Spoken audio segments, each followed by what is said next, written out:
This is PL Myers, a shot to the top, pro wrestling's manager extraordinaire, and you're listening to Johngy or Else podcast with Johngy, or who else? Tommy Else. Well, all right. I do have a note for him. He called it Johngy or Else podcast, not Hey, listen, for PL, that's pretty good. He butchers our names. So, but that aside, very well delivered. He did nail the who else, but Tommy Else. He got that good. So, thanks, PL. So John has apparently decided to outsource the intros since he can't seem to pull them together himself. Wait a minute. See, you turn this into something negative. Now is to call his buddies and have them do it for him. No. You're turning this into something negative. Instead of saying, "Wow, John's really bringing stuff to the table. He's bringing new voices, new flares, new openings." You made it negative. I'm explaining what your motivation is. That really hurts my feelings. I don't know, man. I don't know. You have feelings? I do. You have feelings, Sean? I do. Oh. Well, speaking of feelings, nothing more than feelings. One thing that evokes emotion and feelings in people is music. It is. And we have a guest today who has got a album coming out later this month, music video coming out later this week. It is a collection of cover songs. His name is David Vox Mullen, and he's here joining us today, and we're going to talk about his new release and some of his other ventures that he's a part of. He's got he wears many hats. He's a man who wears many hats. So he's got an empire. He has an empire. So with that, let's talk to our good friend, Mr. David Vox Mullen. For the Johngy or Else podcast, we're very proud and very happy to let into our studios the multi-talented, versatile David Vox Mullen. How are you, sir? I'm great. I love that intro. Multi-versatile, multi-talented. I'll take it. See, I like that because Tommy always criticizes my intro. So, well, I thought you did a good job with his, but our show, no, you don't deliver. You're sucking up to the guest now. Yeah. Well, Tommy, he did pay me $20 to be nice to him. So. Oh well. Cheaper than I usually get away with, man. Yeah. So, David, how are you? Oh, go ahead, man. How are you today, sir? I'm really good. I'm excited. This week, I'm releasing my first of hopefully many music videos for the album that I'm dropping in June, and I'm very, very, very proud of it. Very excited, and it's gonna drop May 21st at 10 a.m. Central on YouTube. That's awesome. Well, that's what we want to talk to you about. Yeah. Go ahead. Yeah, absolutely. Well, David, I know you have a musical background a few years back. Mm-hmm. I believe you took a little time off. You've done a ton of other things. What led you back to music? Why now?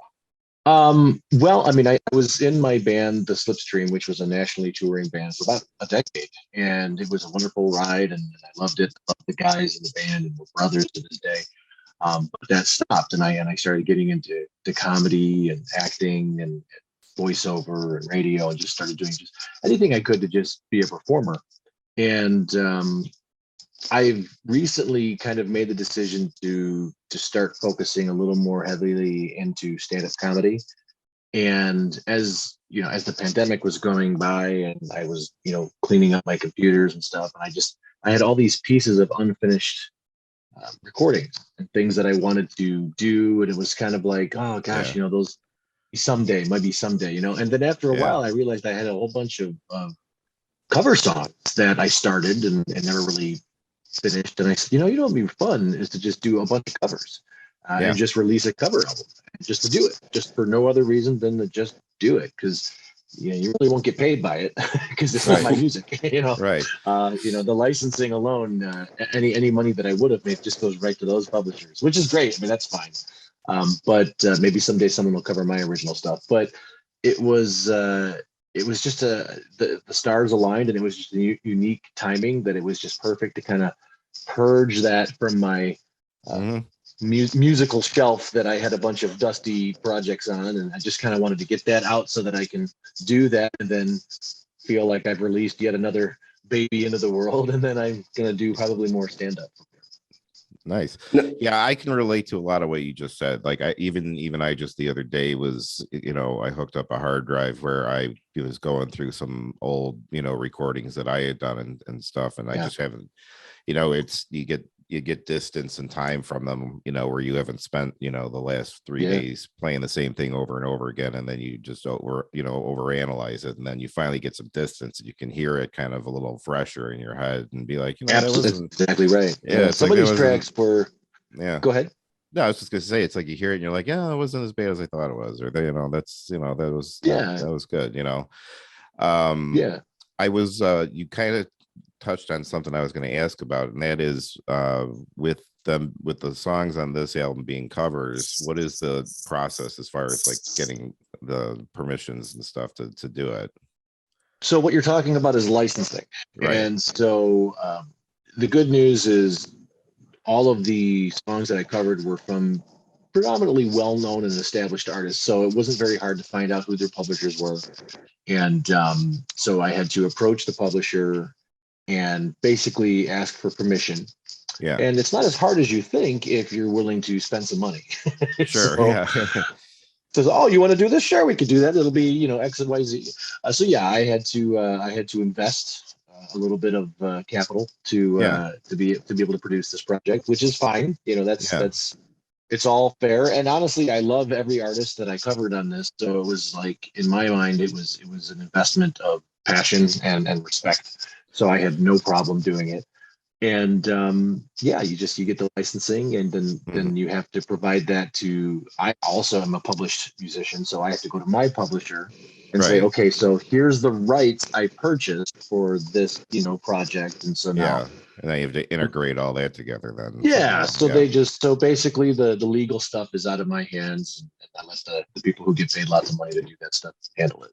There you go. That's good. So why those particular songs? Yeah, my question was what connection to those particular songs led you to be like, these are what I'm going to do? Yeah, well, every single one of the songs has a very sentimental place for me. I mean, and the album is called Undiscovered, which it's obviously a play on the word of being undiscovered. Yeah. Obviously the word covers, and then of course for people who pay attention to the album artwork, the C has like the copyright logo around it.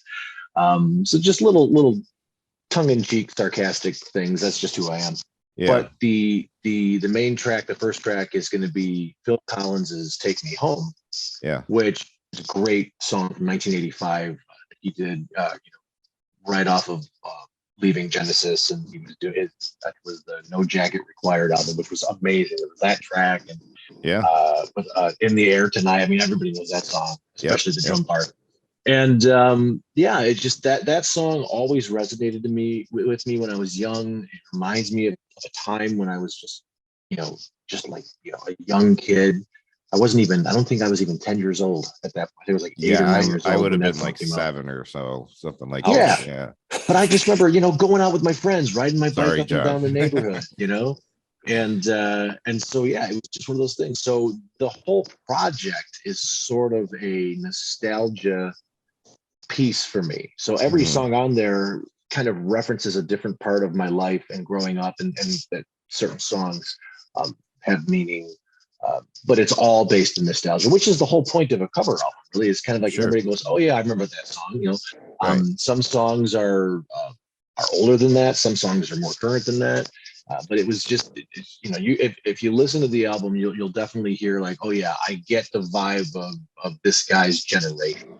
That's kind of what I was going for. Yeah, no, I did sense a sort of a through line of between all of the songs of like what style you appreciate and everything.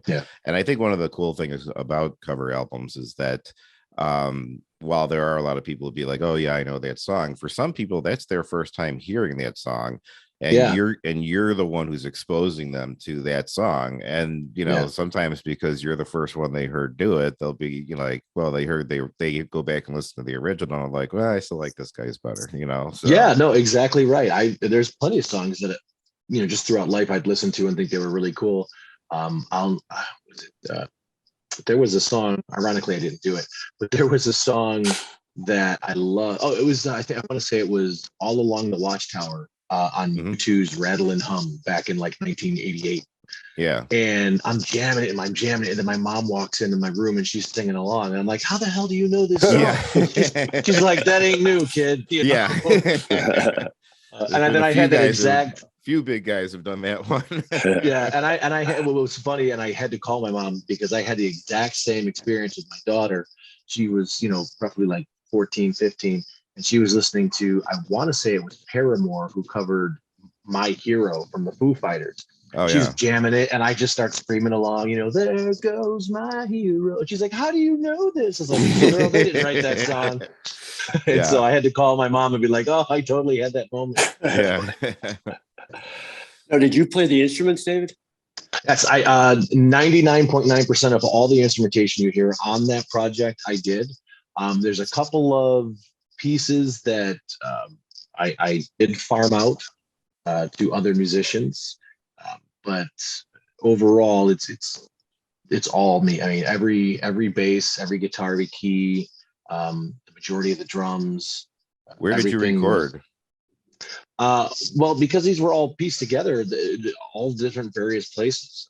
Some of them were studio, some of them were in-house studio, some of them were, pieces that started as live, and then I extrapolated tracks and put them together. So it's really a mixture of all different types of things, which I think is kind of the most fun part as being a musical artist, is to really express yourself artistically by different types of recording processes, because I love the concept of production as well. I mean, oh yeah, well. No, I love that. That's a very fun the creative endeavor just in itself, because now it's like you have all the colors. Now how are you going to put them all together and make the picture that you want with it now? Exactly. It's like once you get all those parts recorded, it's like, okay, now how do we make this and make it sound just right, get it panned appropriately, get the right mixing and effects and stuff. And it's never perfect. It's never perfect. You'll always it forever. And no, once you deliver it, it's like okay. Well, you'll always hear that one thing. You'll hear every nothing time else. You'll hear that one thing where you're like, damn it, just if I had just gotten that, it would have been perfect. but imperfection, I think, is perfection. Really, I mean, at least that's the lie that I'm telling myself to be okay with it. But it's like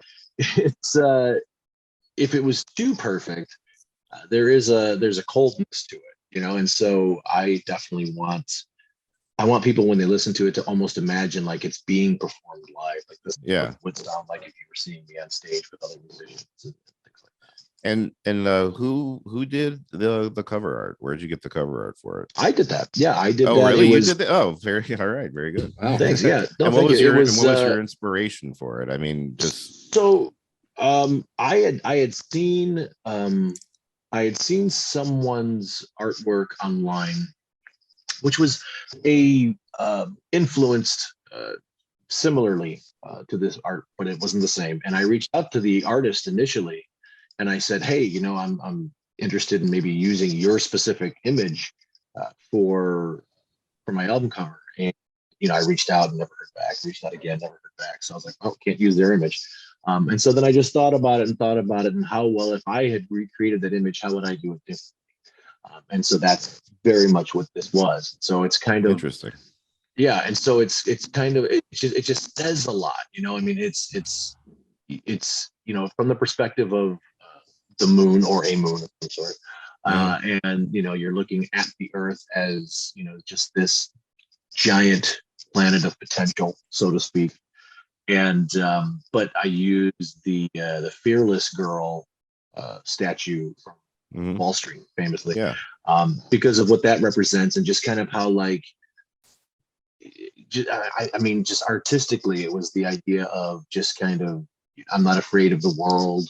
I'm not afraid of anything. You know, it's undiscovered, and we're gonna just tear into it, and it's kind of it's it's art. So that's kind of the feel I had. That's cool. It was just, I caught my eye. I was, I'm always interested to know, like, I was looking for something that I had not seen before, and that was certainly it. So are you going to be doing live shows and all? I've toyed around with the idea. I released a solo EP back in 2016, 2017, which was like, almost 5-6 years after the band had stopped. I listened to that, actually. I went on Spotify and I listened to the rest of your stuff that you had on there. That was also very good. Well, I'm sorry, but but that was the Until I Met You EP was my kind of foray into, can I still do this? Do I still have talent on my own? Can I stand on my own 2 feet type of a thing? And it was like, okay, yeah, I can. And then I just kind of put it aside. But with this project, I don't know. I mean, I've definitely been asked by certain productions in the city who would like me to do stuff downtown, and I don't know, maybe. It really, like I said, my main focus really now is to kind of start doing more and more stand-up comedy. Just because I really kind of want to get back out on the road and experience that and make money. But I think that whatever I end up doing, even through stand-up comedy, whether I want to or not, is still going to infuse music into the project. So, I mean, sure, maybe it's not stand-up per se as much as like a one-man show or something where I integrate music in comedy, because I love comedy. It's such a. Are you working any clubs in Chicago right now? Right now, I am a regular stand-up and improviser at the Comedy Shrine in Aurora at the Fox Valley Mall. Usually I'm there pretty much every weekend. Good. But you can see me other places too. But that's kind of been my home base for a long time. Nice. But again, like I said, I'm also ready to, stretch my wings and hit the road a little bit. Yeah, for sure. So tell us about the music video. So who put it?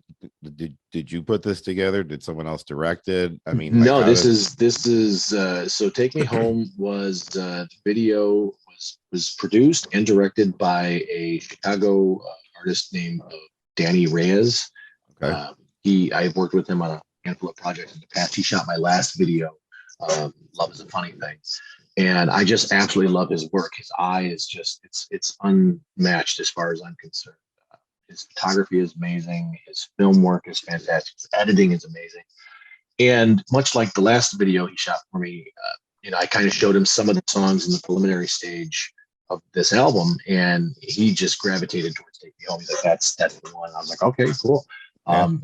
And he was like, let's do a video for that. And I said, well, what do you want it to be?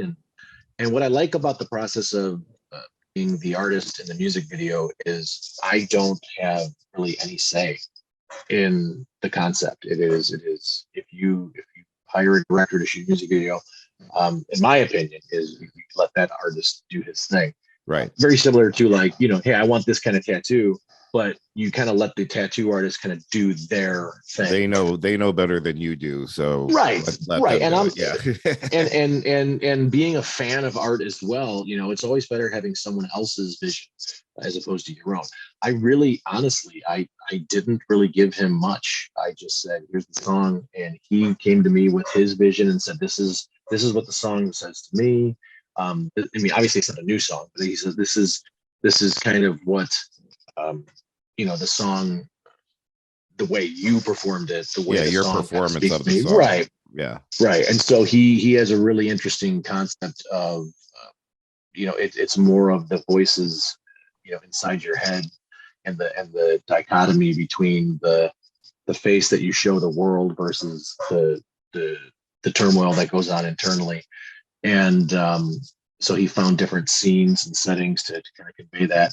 And then we also found some really clever ways to honor Phil Collins and homage a little bit to him. So there's a couple of Easter eggs.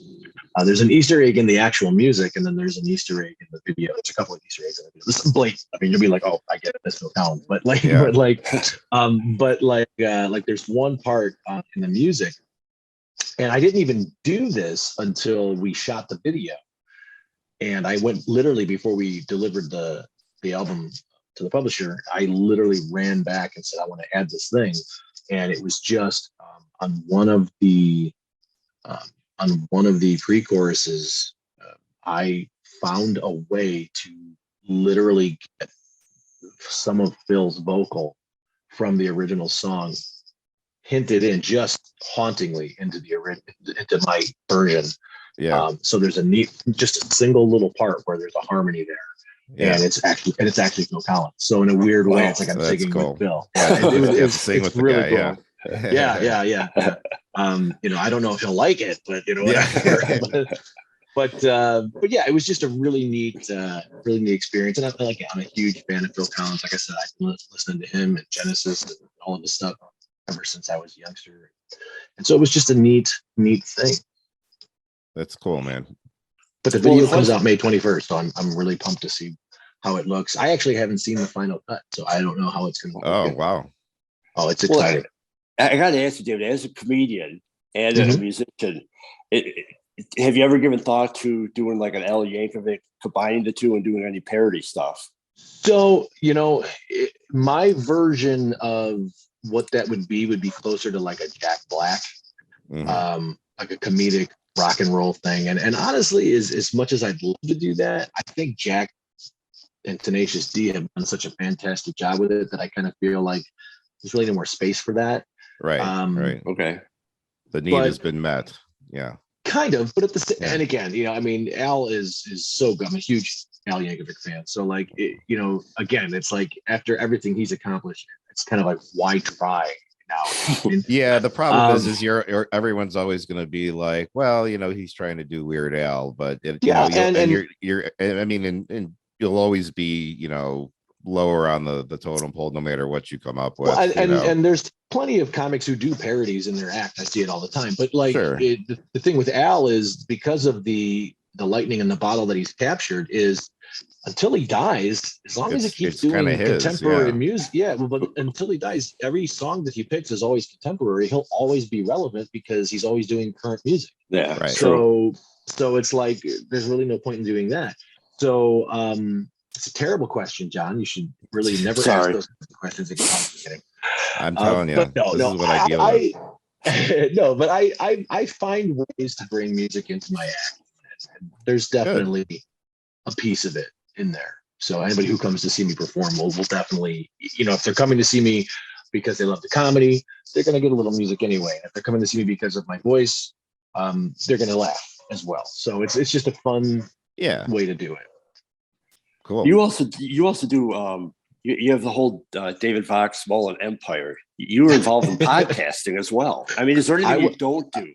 Man, I don't know how to stitch or knit. No, podcasting stuff. I back in like 2008, I was listening to the Jay and Jack podcast, which was a podcast about Lost TV show, and at that time, podcasting was fairly in its infancy. I mean, yeah, for sure. iPods were like the new thing, which breaking my heart, they've already discontinued iPods, which like, wow, that didn't make it. Marin didn't even start till 09, so right. And so in 2000, late 2008, I started podcasting on my own. Being a musician, being a producer, I realized quickly what was happening. It's like, okay, this is just produced radio that's like on demand for people. It's like, I get it. Mm-hmm. And so, and that was my pitch for a long time. It was just on demand radio. But the TV show that I picked with my friends to do a podcast about got canceled in the first year. So we were like, well, that was fun and nothing. So then in 2009, what show was it? It was Flash Forward from ABC. It aired the final season of Lost. It aired like in a compendium with Lost, so it would be on, and then Lost would be on. And so we would try to find connections to Lost and see if it was like connected to the show at all, and it wasn't. But one of the writers and producers of the show reached out to me and told me that they were listening to us in the writers' room and they got a kick out of it. That's so cool. At that point, I just the bug hit me, and so I was jazzed. And so then the following year, I decided, well, let's just get a bunch of my friends and we'll do like a podcast for every brand new TV series that was coming out that season. And so we had about 20 different podcasts that came out at the same time. And I said, well, let's put it all under one umbrella. And we called it the DVM Podcast Empire at the time.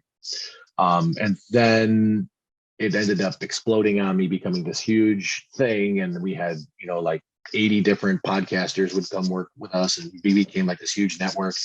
And then we started producing music and audio stories. And so we changed it from DVM Podcast Empire to the DVM Production Empire.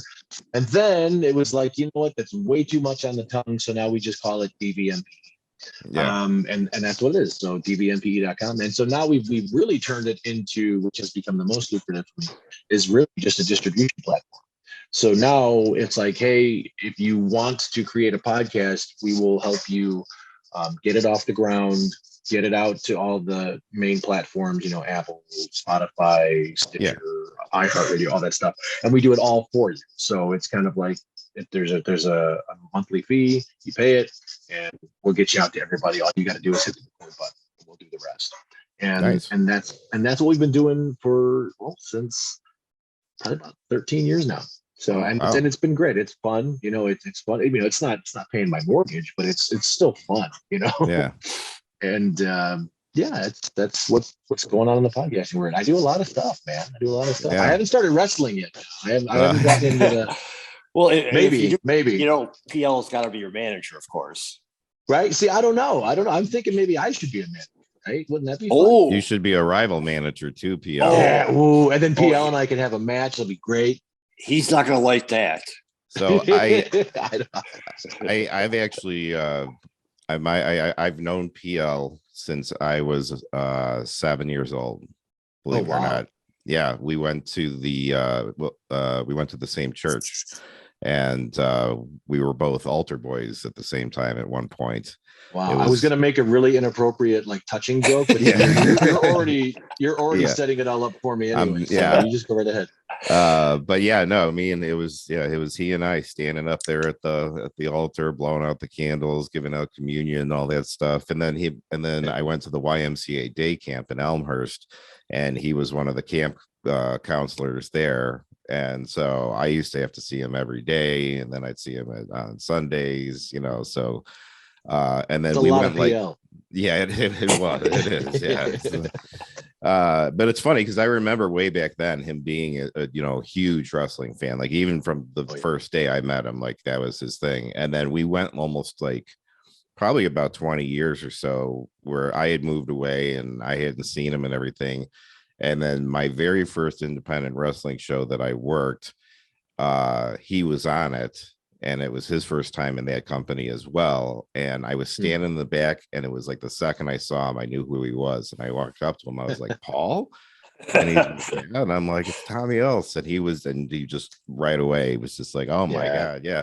And so now we've not stopped talking since. So, but yeah, so I've I can't get rid of that guy. I know. Well, yeah, I got a reprieve for about 20 years, but now I don't think I'm going to shake him again. So I'd be in my band. He'd be in the audience. He'd be pushing my CDs to people. He showed up at my wedding reception. Oh, man, I know. No, I love Paul. He's such a good friend, and I've known him for years and years and years. And he's always been, as I'm sure you know. I mean, he's been a friend and a fan. Like he pushes me. He pushes me and inspires me and reminds me that he still enjoys the art that I do, and that sometimes is literally he's the only one, So it's a big deal. I can honestly say that I've had the same experience. I know John's witnessed it firsthand. That Paul has always been very, he was always there to try to help. He had been in the business longer than I had, so he was always trying to pass on, a little bit of what he knew and stuff. But he was also very encouraging and would tell me that, you're way more over than you realize, and people really love you, and and stuff. And it's like and it helped, during uncertain times when, I just was questioning like how I'm, doing and stuff like that. Yeah, he's always been there for me. He's got a heart of gold. So we're not going to turn this into the PL Myers. I was going to say, PL, if you're listening to this, I want 10% of any income you make off of this popularity. It's funny because he texted me and said, "Hey, you got to get David on your podcast." And I texted back and said, "It's already in progress. Don't worry about it." Yeah. Right on. There you go. Actually had a beat on that one. Yeah. Good. Well, David, thank you, man, for coming on. I appreciate that we got one of the first listens to the album. It's awesome. Like I said, I listened to it on my headphones. It sounded awesome. I had it playing on my JBLs. It sounded great. I like the song selection. I was particularly a fan of God Part 2. I'm big great U2 song. It's a deep cut. Like it is, but that was a good call. I was surprised with that one. So I'll tell you, just before we go, I want to tell you about that though, because sure. I'm a huge U2 fan. Like anybody who knows me from the 80s to now. I mean, I was a fan of theirs when they were almost like nobodies to now. And a real U2 fan would know, like when they recorded the Rattle and Hum album, the double album, and it was their goal of trying to get to the roots of rock and roll. And a lot of people, because they're, four guys from Ireland, a lot of people wouldn't take that seriously. Sure. And I appreciated what they were trying to do, and I understood what they were going for. But I felt that if they had really tapped into that sound, it would be, ironically, a little more with what I tried to do, which is to honor the roots of rock and roll, kind of the Mississippi mud, guitars and things like that. And so that's why I kind of went the route that I did. So I did that song, which to me was very straightforward hard rock song when they recorded it. Didn't really have like that famous line where in the song, what was it? I want to say in Silver and Gold, there's a line where he yells to the Edge, "Okay, Edge, play the blues." He doesn't play the blues. He plays what the Edge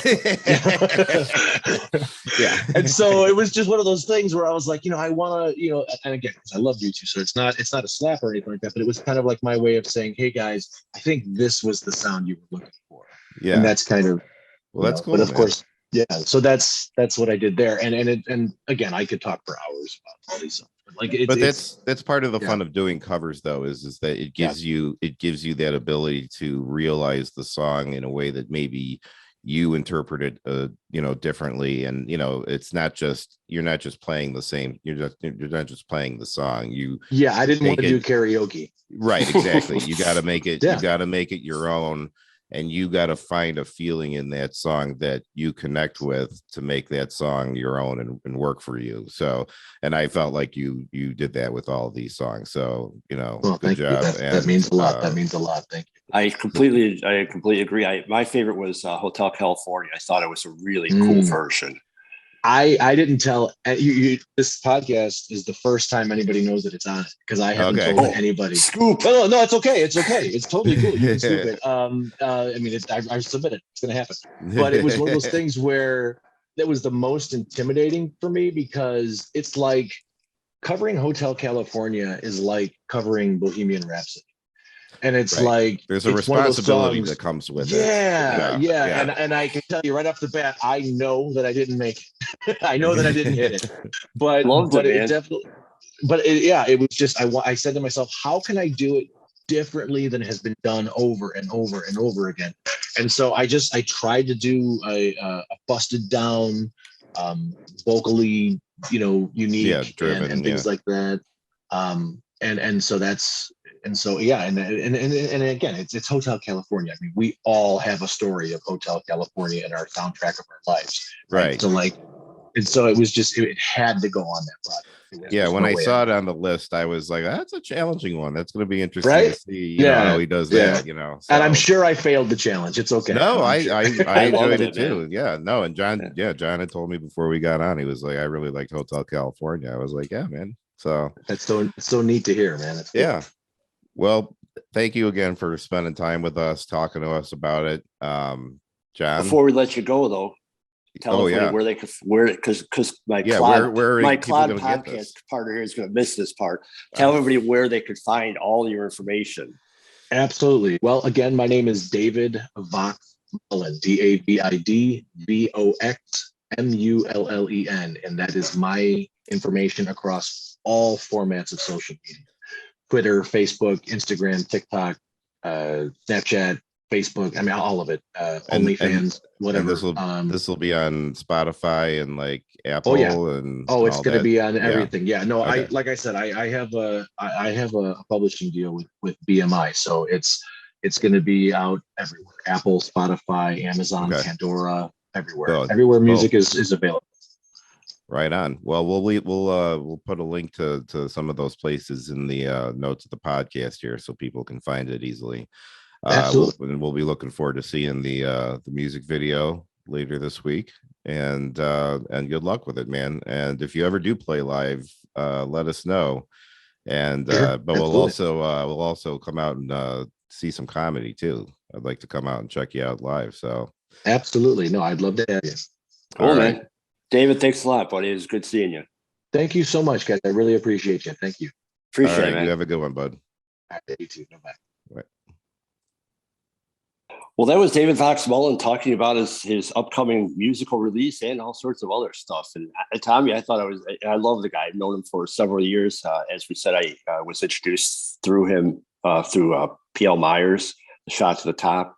And David is a great guy, multi-talented, but super nice guy. And I'm appreciative that he came on our show. Yeah, no, I had a very, very that was a very nice conversation to have. He's a cool dude, and I definitely dig his I can relate a lot to a lot of the stuff he was talking about, just his attitude, his approach, well, what he enjoys about, what he's doing, why he does, why he makes the choices he does, and everything.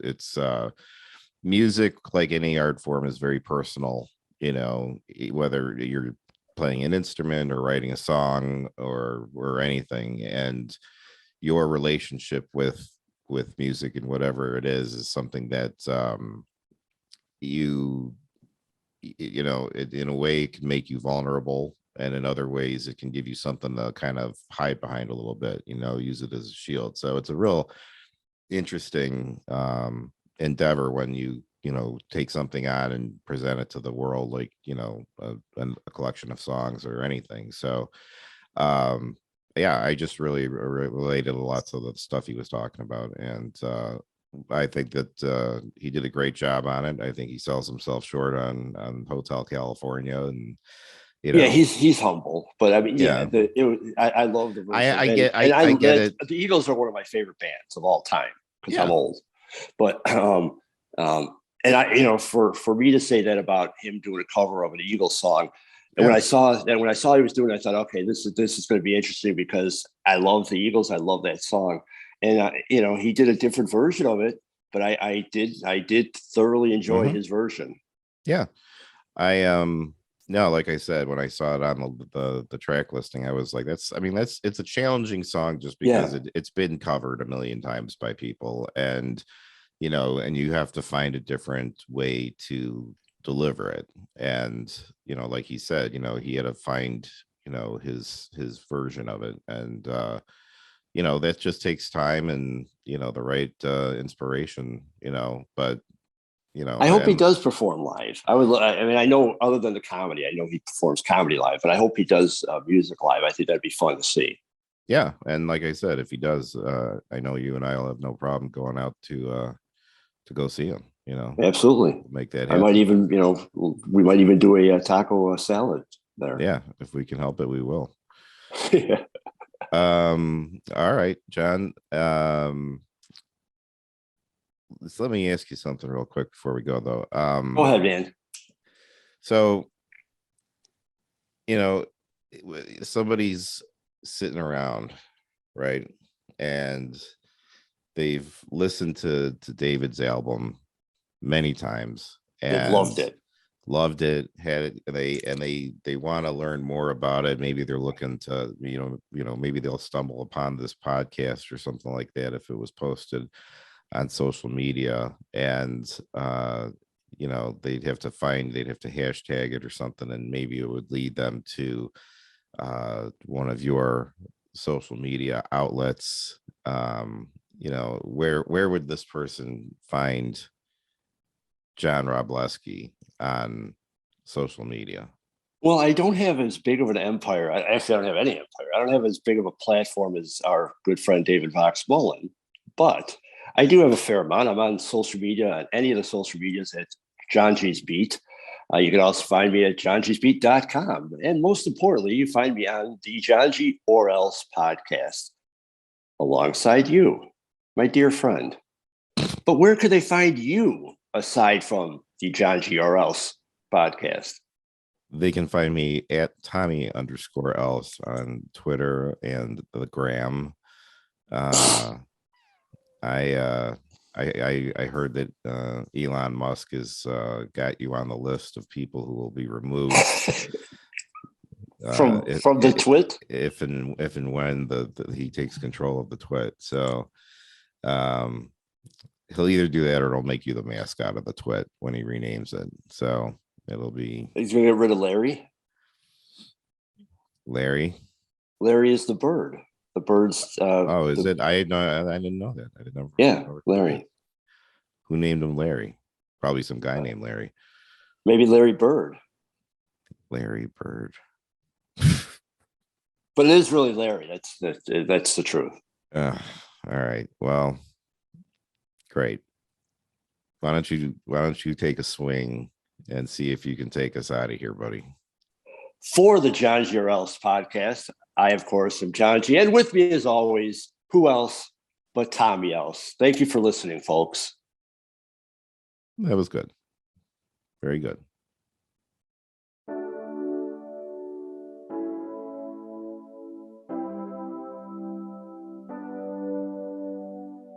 Take that look of worry.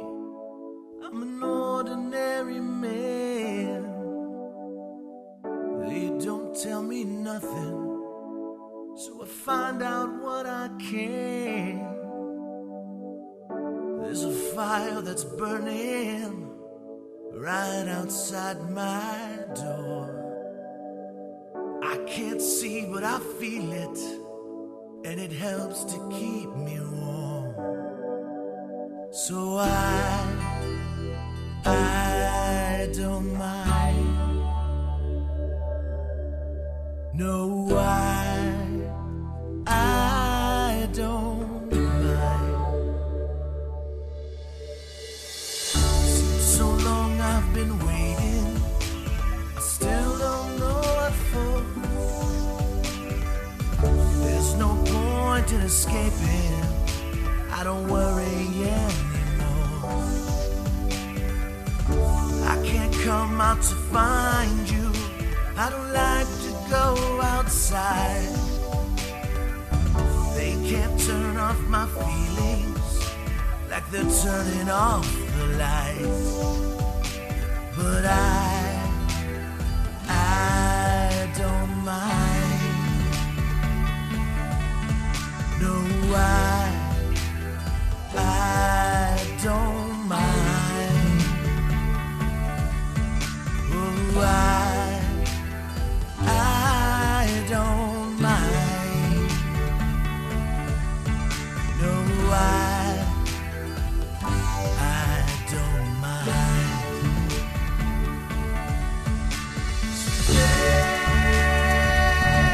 Take me home, 'cause I don't remember. Take me home, 'cause I don't remember. Take me home. Oh Lord, 'cause I've been a prisoner all my life, and I can say to you, take this look of worry, mine's an ordinary life, working when it's daylight.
I've been a prisoner all my life.